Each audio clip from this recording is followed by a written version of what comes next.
Okay, welcome to this March 2022 Exportia Lab. I hope you are well. I'm your host, I'm Christelle, and we are going to talk about setting up European sales channels or European distributors in 2022. And what does that mean in 2022 distribution? We're going to give it a current flavor. So interestingly, since January 22, since the start of the year, we've had a large number of micro to medium-sized companies, so they can be listed or they can just be medium-sized, coming to us. A higher number than usual, I would say, in the month of January. And guess what do they want? Guess what? Well, this is what they want. They actually want to have some sales. Welcome everyone. I see that everybody's coming in. I was just saying that we've had a higher number than usual people coming to us in January because this is what they want.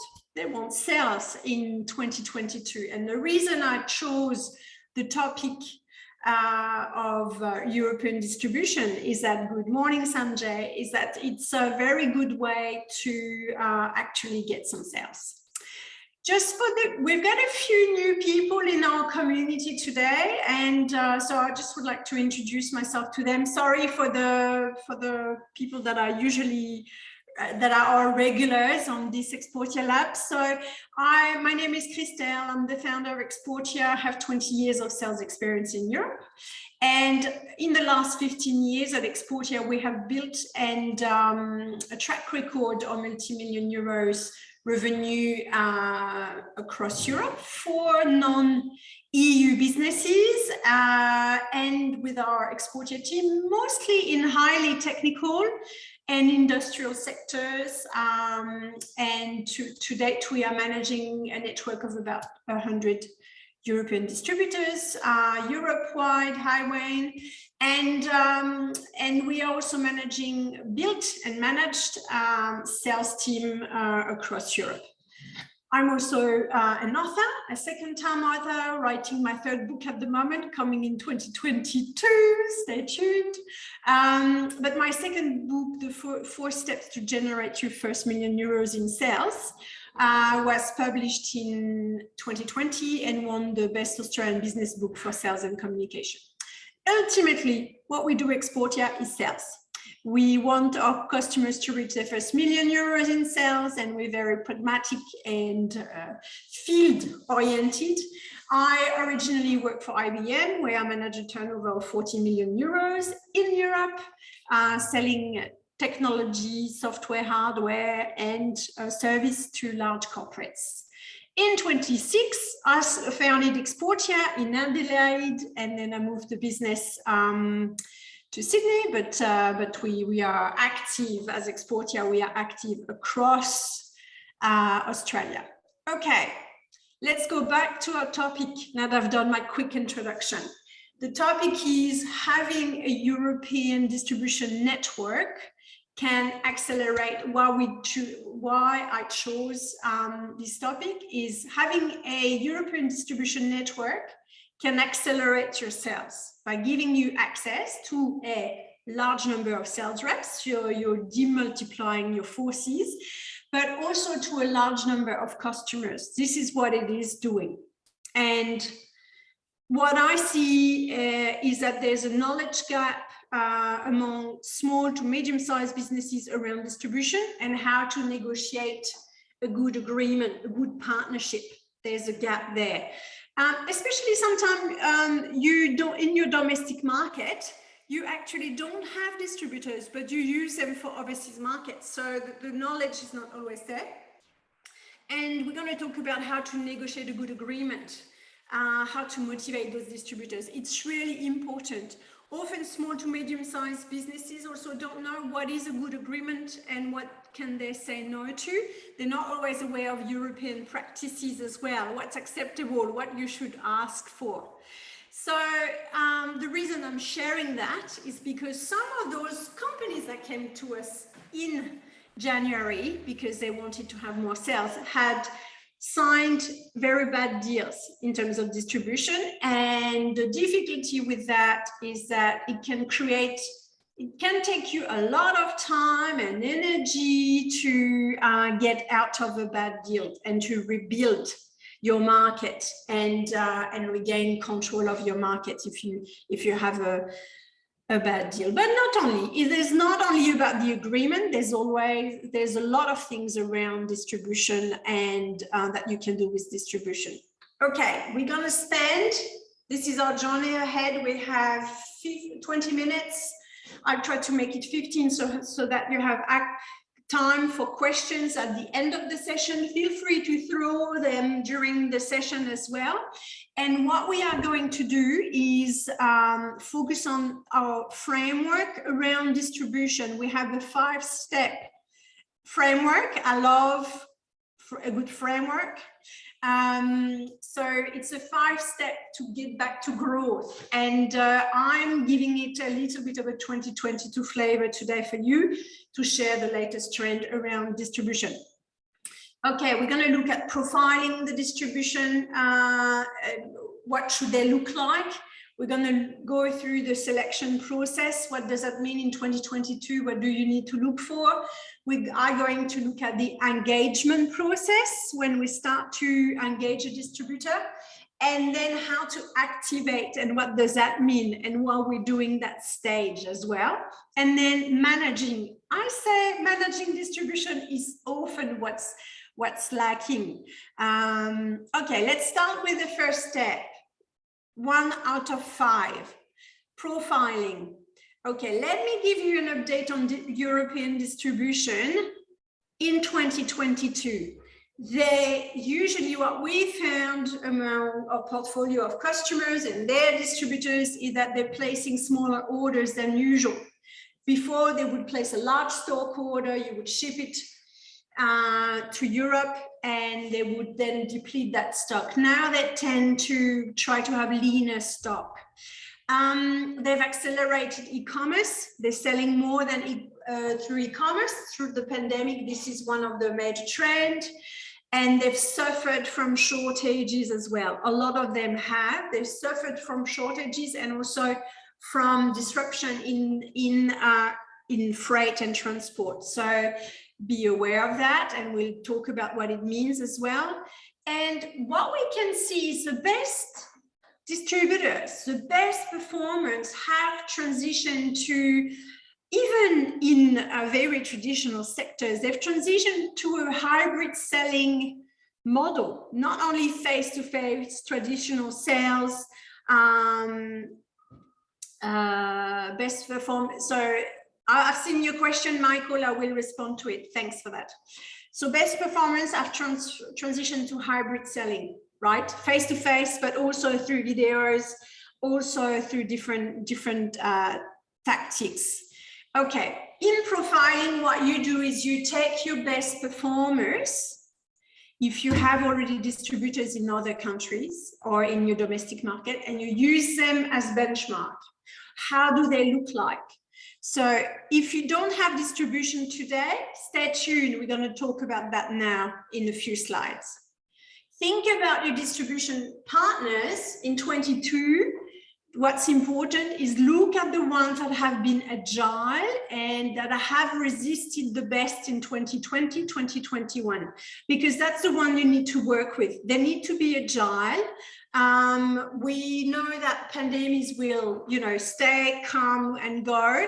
Everybody needs to be ready, and the economy has shifted to more online. So you need to have those distributors which are agile.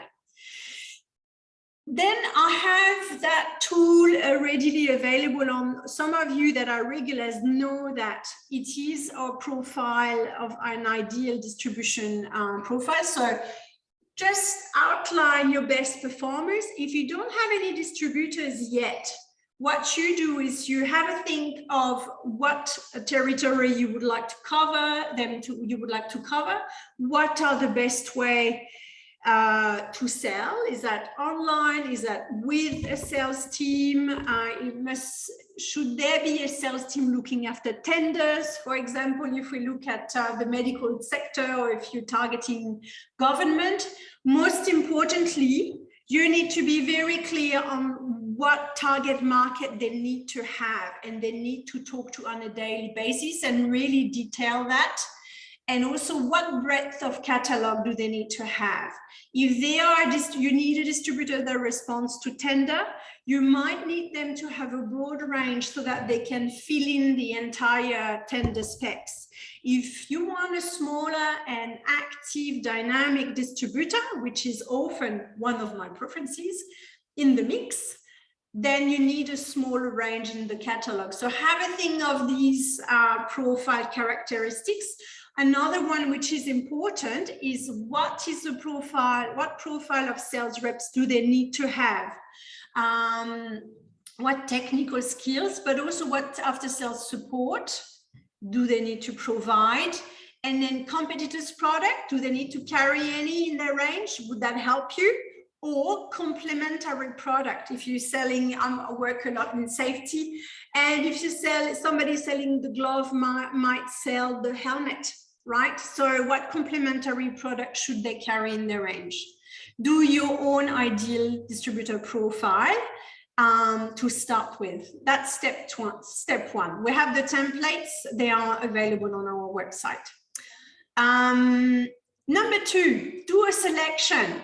Do an actual selection is important. So what does that mean is what you will do is you take your profile. You have here a few hints on what you need to look for, and you need to map out those distribution partners in, let's say, one country or two. Don't go too broad. In our small to medium size, high growth world, we don't want to go too broad too soon and waste our impact and energy. So use your profile to search for the right distributors, look at competitors' products, distributors, look at complementary products distributors, and look at trade shows where distributors exhibit, and do a real map out, quite exhaustive. Make it, you know, 10 to 20 partners is what we do like to have at Exportia as a first you know, round. Make sure they align with your target market. Do they know your customers? Do they align well? Do they know how to sell to them? Do they know in the medical sector? Do they know to sell to an actual clinician, or do they just know how to sell to the buyer? Or can they do both? They need to be aligned with your product positioning. If you have a consumable product, they need to sell consumables, know how to sell. If you keep, sorry, I keep banging my head in my microphone. I hope it's not too unpleasant. Align you with your product positioning. So if you're selling a highly technical product, you want them to be able to have the capability to sell technical products. Okay, due diligence then. It's a normal step that anyone would do, but what you need to due diligence them is, are they still awake? Are they awake? Are they still not asleep from COVID? Some of our distributors have been asleep in our big portfolio of distributors. And so what you need to check is which one have best resisted? Have they resisted? How have they transformed? Make sure you do that. It's really important. Okay, be picky and do a choice and choose them. Take your time. Channels in Europe may be slightly different from your domestic market. They might have a different profile. And also don't always make a requirement that they have to be multiple countries in Europe. It doesn't matter as much, because you may have a Europe-wide distributor that perform, and I've seen that among very large multinationals, which have multiple countries and are quite big. They perform poorly in Spain, very well in Germany, and very badly in the UK. So you don't commit that as a criteria of selection. Here is a little hiring tool in terms of the questions created for you. Create create a little interview guide. We have one on our website, but create your own interview guide that you're going to interview everyone on. Remember the 2022 flavor, can they adapt to disruption? That's the main one. So we're coming to your question soon, Michael. We're getting there. Engagement. So when you engage with distributor, we want to have a think. When you've done your selection, that was the step 2. Now we are in the engagement. You've got your top 10, your top 5 per country. So you need to have in mind how many distributors you should have. My recommendation is to have about 2. Because I'm not a big fan of exclusivity. I know in the medical sector, it's often a requirement from medical devices, they want exclusivity, but the reality is the exclusivity is not a guarantee of sales. Even if they have it in an agreement that they're exclusive and they have KPIs, I've seen a lot, and especially, you know, the customers that came to us that I mentioned in 2022, a lot of them had exclusive distribution agreement. A lot of them, the distributors didn't perform, and that means that they were stuck, right? So you need to decide if you want small versus large distributors. I like to have a mix. I like to have a small agile distributor along with a bigger slow one. That works really well to make a dynamic market. Agreement or not, you're more likely in 2022 that a distributor is going to want to sign an agreement with you, because as I said earlier in the profile, they have had a lot of distributors in Europe, and I mean it's true for a lot of them worldwide. They've been disrupted, they've had a lot of shortages, and they have a request from their top management to sign distribution agreement to secure supply. That has been a real trend. So they're worried about shortages, they're worried about not having product, and that if they don't have product, they're not a distributor. So you might have that. As I said before, I'm not a big fan of exclusivity at all, because I've seen too many bad performers signing up, and small businesses signing up for exclusivity and having companies not perform and the company being stuck for a couple of years. So push back as much as you can. Terms and conditions, be ready. We have a full webinar that we've done, I think in September. Leo, if I'm not mistaken, Leo is also in the room with us. That we're going to send you the link to, that you can listen to. Have your terms and conditions ready when you engage with distributors, your recommended retail price, your end user price as a guide only, and then have an idea of your margin before you start and negotiating. Have your company profile ready, your brochure, your value proposition, know your competition.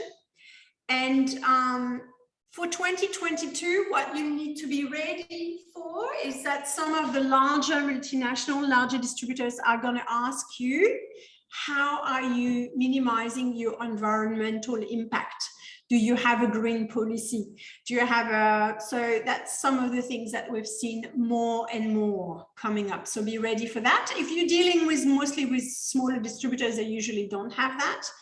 But the reality is more and more large corporates and government bodies ask for that to their distributors. So the distributor will ask for their supplier for the same engagement. Okay, here is a few, so an example of a price list for you to prepare before you start sharing price and engagement. So it's not all about pricing, but you have to be ready. And so payment terms, 30 days is very common. Shipping and delivery time, be careful there with the delivery time, which are a bit still are okay now, but give yourself some flexibility. Costume code and Incoterms. There's a full webinar on those terms and conditions. Okay, more importantly is how motivated are they and how responsive are they even during the negotiation process. That will give you a guide on how ready they are to commit and provide a plan to you on what they're planning to do. So here, in negotiation, you can set up a plan with them and put in an agreement. But the reality is you need to have ability for revision, to monitor their performance. We're going to talk about activation a bit later. In terms of, Michael is asking, is it standard practices as a brand to supply samples at no cost? It depends what you trade. You can, I'm not a big advocate of free stuff, right? Especially if that's an expensive item. You need to trade it against something. If you provide free samples, it needs to come with a stock order, or it needs to come with some campaign, or you need to have visibility on, you know, some of the customers they're talking to. So you can give it as a tool. It can be your choice to give it for free, but you need to get something in return. So it can be a good tool. Make sure that, yeah, you constantly evaluate their performance. We're going to talk about now activation. So it's good to have a distribution agreement in place where you may have a minimum sales target, where you ask, you know, for a growth or year on year, where you ask for a, you know, a plan, a monthly plan.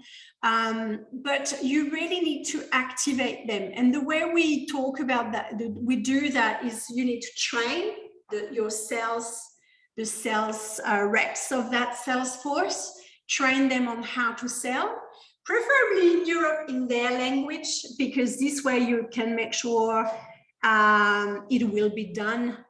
They will understand, it will make it easier for them to sell. If it's too hard, they're not going to sell your product, is what you need to know.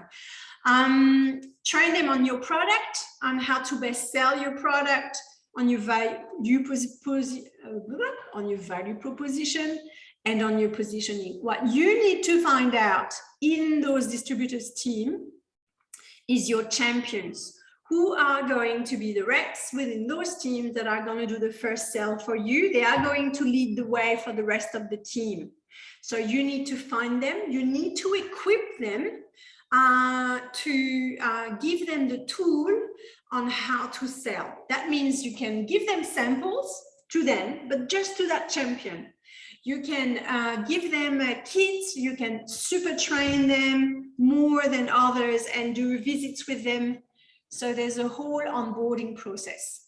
Hold their hand, generate leads for them. I know a lot of people think that when they've got a distribution, they're all set and they can wait for the stock orders to come. It doesn't happen with this way. You really have to activate the pump, right? And so generating sale leads for them, conducting sales calls with them in the field, targeting your chosen target market where your low-hanging fruit are.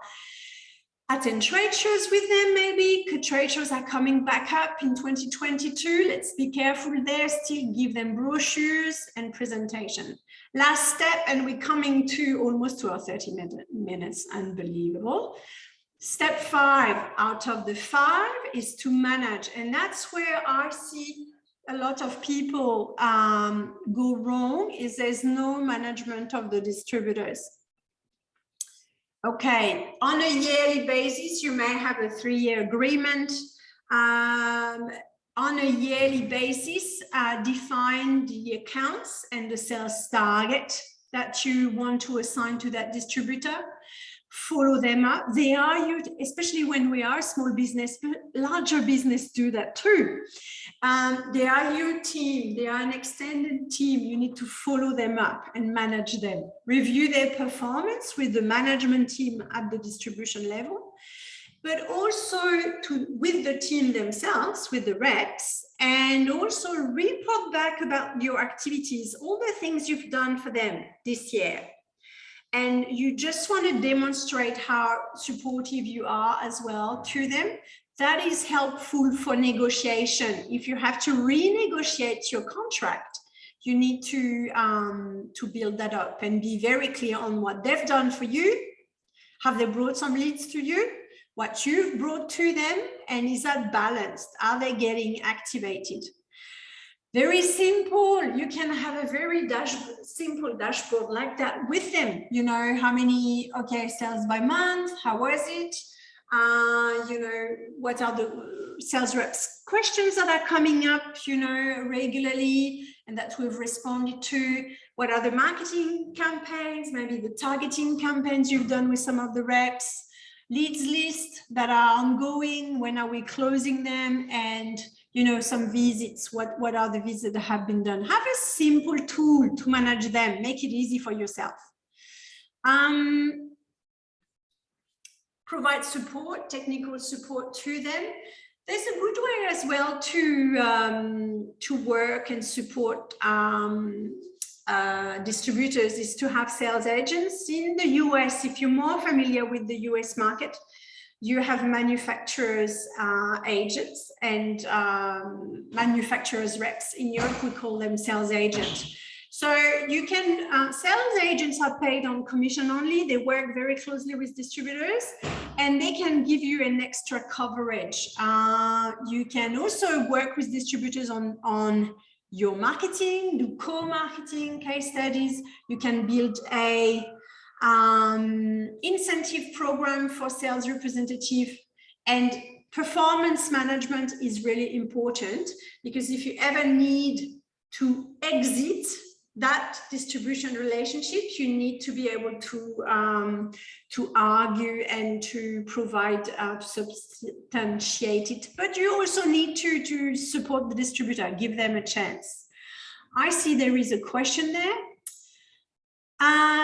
What would you typically, thank you, Sanjay, see you later, Michael. Would you typically sign for a yearly agreement? If they don't meet quarterly sales target, can we cancel the contract with no issues? Okay, typically it's a multi-year agreement.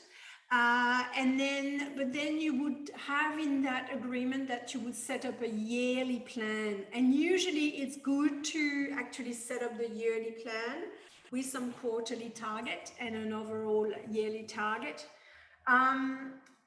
You can't just set them up, give them a quarter, and if they don't meet, then you exit. It's just too soon. They need to be trained. It's a lot of investment for the business, and you need to give them time and support them to crack the market. So, you can cancel the contract if you have the clause in the contract that enable you to cancel that contract, basically. Any other questions? Anyone? I hope, Sanjay, that was good for you. Anyone else? Questions. All right, you're welcome. Okay, let's regroup then. What we are looking at in our framework is we look first at profiling your best, having a benchmark of what a distributor should look like with our ideal distributor profile. Then we go through a mapping of an extensive mapping of really distributors that meet our profile, and we go through a selection process. We are selecting them. It's not us waiting desperately to get a distributor to come to us. We are doing the due diligence and we are being very selective. That's important in the negotiation. Engage, be ready, have your terms ready, your margin ready, your pricing ready in your mind, and some early, when you start, it's hard to have good KPIs in place. So for the first year, keep them reasonable, start engaging, and then activate. The activation side of things, the reality is it's the key. Show them how to sell your product, sell it with them, generate leads for them, make them interested, make them jump that first hurdle that is to sell a new product, and then manage, keep them accountable. That's very important too. Okay, I've got a challenge for you. For the people that have never had a distributor before, I challenge you to actually define your ideal channel partner profile. It's online. There's a distributor profile. Just use it and start building your own profile. And for the veterans, which already have distribution network, create a simple plan to manage your distributors and talk to them and say, we're going to put a plan in place if you don't have one for 2022, and let's talk about it. But be ready, have some specific targets that you would like them to do, some activities, and then manage them on a regular basis. Okay, European distributors today are currently looking for growth opportunities for 2022. That means that us, small, medium-sized, innovative, high-growth businesses, innovative businesses, we have an opportunity to create growth for them. But now you know how to make a good negotiation, and you use that framework to help you succeed. There is a full webinar around T&Cs and Incoterms, and we talk a lot about distribution agreements as well there, so listen to it. All right, we have, would you select one distributor for country specific or distributors who have access to more than one country? Again, it depends. To be honest with you, distributors are rarely really good in every single country.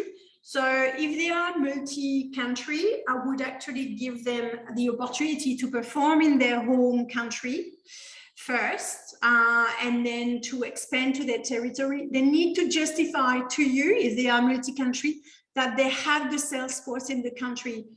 We had one of our customers coming to us recently, and they had signed a lot of extension of territory without the distributor to having sales team in the country. So nowhere they were going to sell without having presence there. So be careful with multi-country, very large agreements, because the reality is that it's not always, they don't always have the case. So I will take one more question. Sanjay, I hope that's okay for you. Anyone else before we wrap up? I am going to, so we have a lab on the 26th of April with one of our partners. So stay tuned. You can already, all right. Is there a compensation benchmark? What do you mean by a compensation benchmark? I have a last question from Sanjay here for the ones who want to stay tuned. Could you elaborate? I'm not sure what it is. If you'd like, we can also, okay.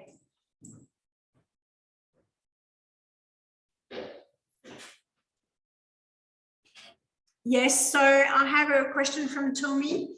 Tony, sorry, about the exclusivity that is often required for medical device. It is true that for medical device, there is a market authorization process that can be done by the distributor, and sometimes the distributors are involving quite a lot of resources for the for them to actually commercialize the medical device in Europe, and that's why they require that to exclusivity for them, because they're investing in that. And in terms of C and ISO, so this is not really the topic. So the distributors, so we had a topic on this earlier around the CE and the new requirements for authorized representative, if you want to tune into the last webinar as well. And there's a need for so the distributor can be qualified as an authorized representative if you are elected, not only elective, if your product is needs to comply with one of the European directive. They actually can be, if they import your product, they can be requalified as a CE authorized representative, and therefore they need to hold a lot of your technical files. So that's a subtopic we've covered in previous labs as well. Anyone else? All right. Okay, so we're 5 minutes late. I'd like to thank you all for attending. We will send you some follow-up notes as usual and a link to the recording. So I would thank you, everyone. Thanks for the new comers to this lab. Welcome again. And we will be with you shortly. See you on the 26th of April. See you soon.